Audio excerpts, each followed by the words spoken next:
আজকে আপনাদের কাছে একটা গল্প শেয়ার করি, গল্পটা একটু শুনবেন। যারা প্রবাসী আছেন আপনার জীবনের সাথেও এই গল্পটা মিলে যেতে পারে। হঠাৎ করে আমার এই কথাগুলো মনে পড়ছে, তাই একটু শেয়ার করতেছি। আজ থেকে 2 বছর আগে আমি বাংলাদেশে গেছিলাম। বাংলাদেশে যাওয়ার পরে অনেকেরই চিন্তা ভাবনা হয়েছে যে আমি আমার ঘরের কাজ ধরবো, অর্থাৎ বিল্ডিং করব। অনেকেরই চিন্তা ভাবনা হয়েছে এটা। যখন দেখতেছে আমি বিল্ডিং করতেছি না, তখন আমার পাড়া প্রতিবেশী আমাকে বলতেছে, আত্মীয় স্বজন বলতেছে, কী রে কয়েকদিন হয়েছে তুই বাংলাদেশে আসছস মালয়েশিয়া থেকে, তুই বিল্ডিং করবি না? তখন আমি তাকে বলছিলাম যে কেন আমাকে বিল্ডিং করতে হবে, আর আমি মালয়েশিয়াতে গেছি, সেখানে আমি ভালো অবস্থানে নাই। ঠিক আছে, আমায় ওই ধরনের টাকা ইনকাম আমি করি না, আমি অল্প টাকা ইনকাম করি, সে টাকা দিয়ে ফ্যামিলি চলে, আমি চলি কোনো রকম। বিল্ডিং করার মতো কোনো ক্ষমতা নেই। তখন তারা তুলনা দেওয়া শুরু করছে।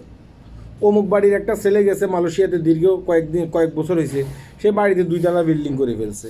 ওই বাড়ির একটা ছেলে গেছে সে দুবাইতে, সে বাড়িতে বিল্ডিং করে ফেলছে, জায়গা জমি কিনে ফেলছে। তুই কেন পারবি না?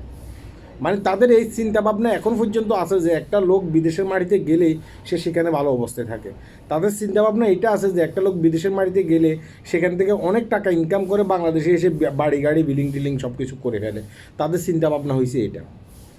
তাদের ভিতরে এই চিন্তা ভাবনাটা নাই যে একটা লোক বিদেশের মাটিতে গিয়ে সেখানে সে কষ্টেও থাকতে পারে। একটা লোক বিদেশের মাটিতে গিয়ে সে ভালো বেতনে চাকরি নাও করতে পারে। একটা লোক বিদেশের মাটিতে গিয়ে সে কাজকাম ঠিকমতো করতেছে, তার যে কফিল, তার যে বস আছে, বস অনেক ক্ষেত্রে তাকে ঠিকমতো বেতন নাও দিতে পারে। তাদের ওই চিন্তা ভাবনা নেই।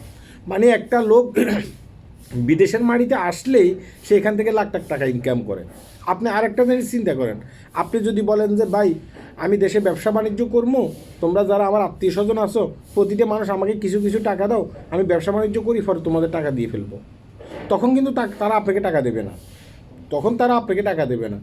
যখনই আপনি বলবেন যে ভাই আমি তো বিদেশে যাবো, কিছু টাকা পয়সার শর্ট আছে, ঠিক আছে তোমরা আমাকে একটু সহযোগিতা করো, তখন দেখবেন যে তারা আপনাকে সহযোগিতা করার জন্য বসে আছে। দেখা গেছে যে 50,000 টাকার জায়গা আপনাকে অনেক ক্ষেত্রে 1 লাখ টাকাও দিতে চাইতেছে অনেকে। কি লিগা?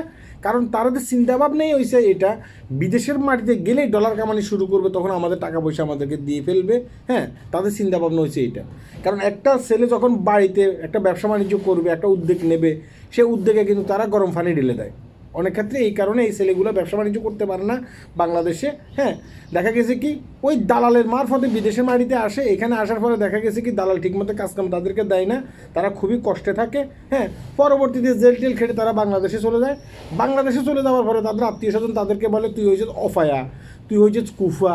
হ্যাঁ, অমুকের ছেলে বিদেশের মাটিতে গিয়ে এত টাকা ইনকাম করতেছে, অমুকের ছেলে বিদেশের মাটিতে গিয়ে এত টাকা ইনকাম করতেছে, তুই কেন ফাইতেছস না? এখন অমুকের ছেলে বিদেশের মাটিতে গেছে, সব কিছু যাচাই বাছাই করে চিন্তা ভাবনা করে সে বিদেশের মাটিতে গেছে, সে সেখানে গিয়ে কাজ করতেছে। এমনও হইতে পারে তার ভাই আত্মীয় স্বজন সেখানে আছে, তাকে নিয়ে ভালো কাম দিছে। এখন আমার আত্মীয় স্বজন তো বিদেশের মাটিতে নেই, আমাকে তো কেউ ভালো কাম দেয়নি, আমি দালালের মাধ্যমে গেছি, দালাল আমার সাথে প্রতারণা করছে। এখন আপনারা দালালকে দোষারোপ না করে আপনারা দোষারোপ করতেছেন আমাকে, আমি হচ্ছে একজন অপায়া, আমি ঠিকমতো কাজ করি না, বাংলাদেশেও বেকার ছিলাম, বিদেশের মাটিতে গিয়েও আমি সেখানে মানে বেকার থাকতে চাচ্ছি। এই ধরনের অনেক চিন্তাভাবনা আমাদের মানে গ্রাম বাংলাতে আছে। বিশেষ করে চায়ের দোকানের টঙের দোকানে যে দোকানগুলো আছে, সেখানে বসে কার সমালোচনা কে করতে পারবে এগুলো নিয়েই চিন্তাভাবনা থাকে। একজন মানুষ বিদেশে থাকলেই সে যে বাড়িতে গিয়ে বিল্ডিং করতে পারবে, তার এত টাকা হয়ে গেছে, এই ধরনের চিন্তাভাবনা থেকে আমাদের গ্রামের, বিশেষ করে আমাদের গ্রামের মুরব্বী শ্রেণীর যেসব মানুষগুলো আছে তাদেরকে ইয়া থেকে বের হয়ে আসতে হবে, চিন্তাভাবনা থেকে বের হয়ে আসতে হবে। ওই চিন্তাভাবনা করাই যাবে না। আপনার ছেলে বিদেশের মাটিতে আসছে, আপনার ছেলে লাখ লাখ টাকা ইনকাম করতেছে, তার মানে এই নয় যে আপনার পাড়া প্রতিবেশী আরেকটা ছেলে বিদেশের মাটিতে আসছে, সেও লাখ লাখ টাকা ইনকাম করতে পারবে। এটা সম্পূর্ণ ভুল ধারণা। আর এখন তো ফেসবুক সোশ্যাল মিডিয়ার যুগ, সব কিছু তো দেখতেছেন। ইউরোপের মাটিতে একজন ব্যক্তি বসে কি খাচ্ছে সেটাও কিন্তু ফেসবুকে দেখা যাচ্ছে। এবং কি এশিয়ার এই যে আপনার মালয়েশিয়া, তারপর আপনার সৌদি আরব, তারপরে আপনার এই যে ওমান, হ্যাঁ, মানে এসব দেশগুলোর ভিতরে একটা লোক সে কী কষ্টে আছে কী কষ্টে না আসে সেগুলো কিন্তু আপনি ফেসবুক সোশ্যাল মিডিয়াতে দেখতেছেন। তাই এগুলো নিয়ে সামনের দিকে সমালোচনা করবেন না।